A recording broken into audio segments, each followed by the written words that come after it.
Welcome to the Midnight Hotel, where every guest leaves a story behind. The Maid With No Taste Part 3, The Satiation. The rain continued through the night. Not ordinary rain.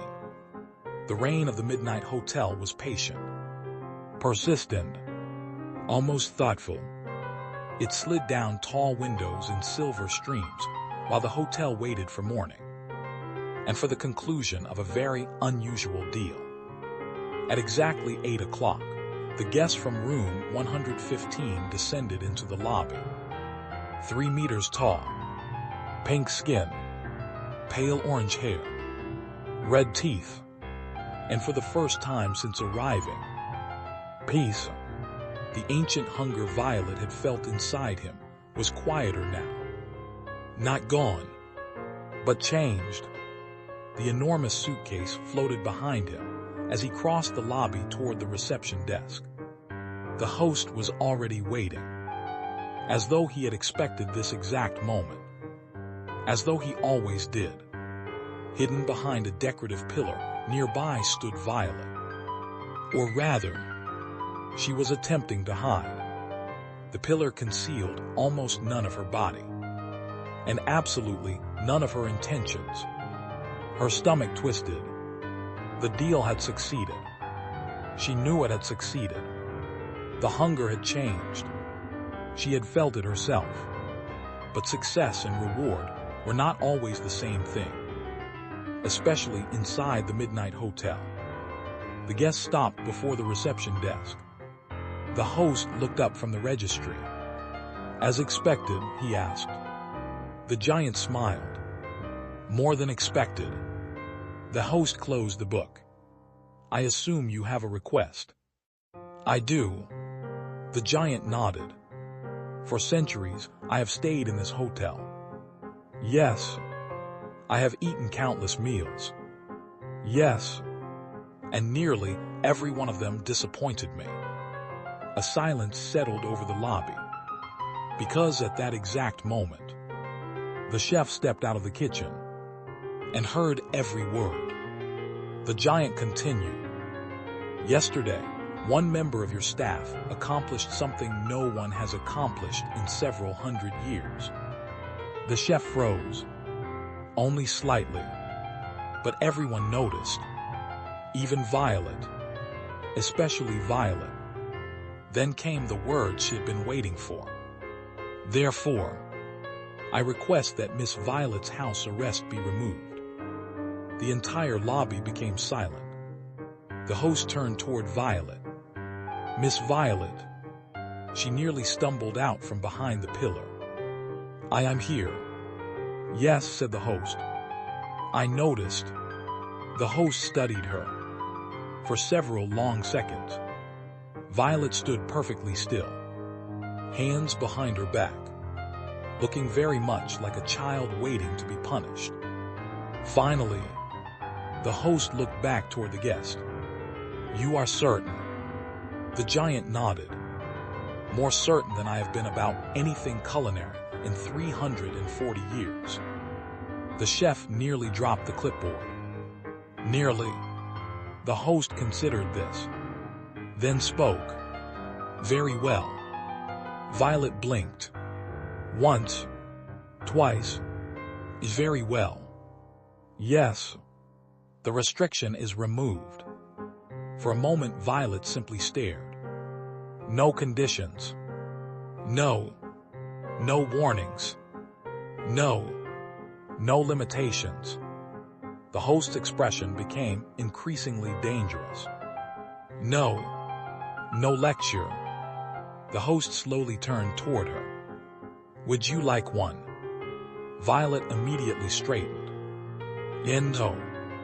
Then no. The giant laughed.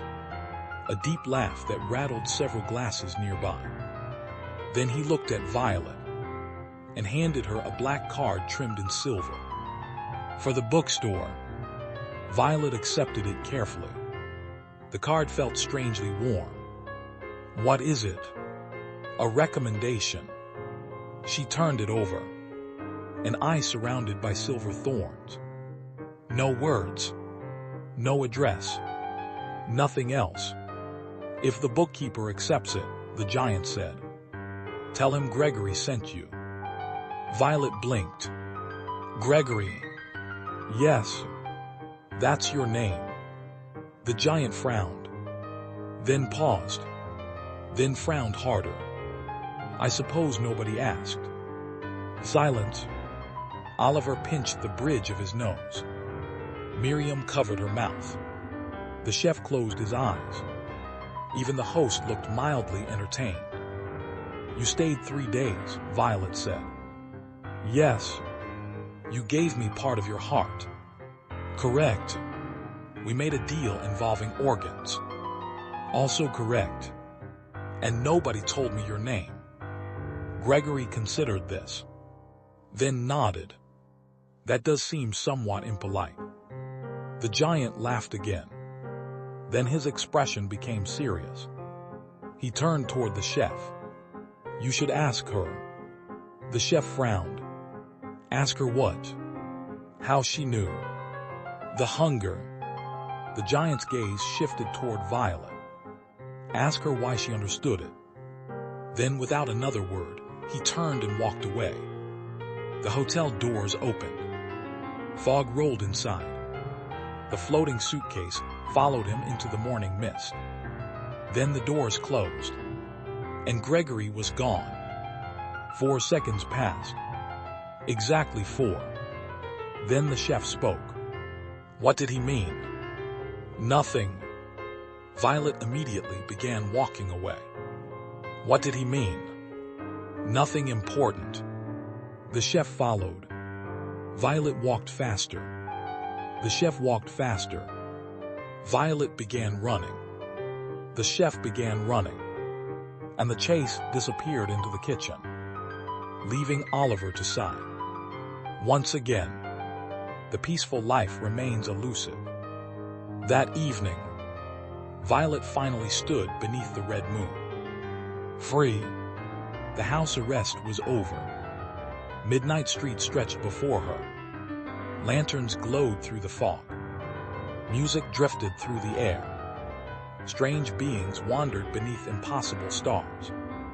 And somewhere ahead waited the bookstore, the place she had wanted to visit for 6 long weeks. She adjusted her sunglasses, placed a lollipop in her mouth, and marched toward destiny, only to immediately collide with someone. A woman stood before her, dressed in a white wedding gown. A black veil covered part of her face. Ancient dried roses rested in her hands. And she looked tired, not physically, soul deep tired. The exhaustion of someone who had been searching for something for a very long time. The bride looked at Violet. Excuse me, do you know where I can find the Midnight Hotel? Violet pointed behind her. The path is that way. The bride smiled gently. Thank you, and began walking toward the fog.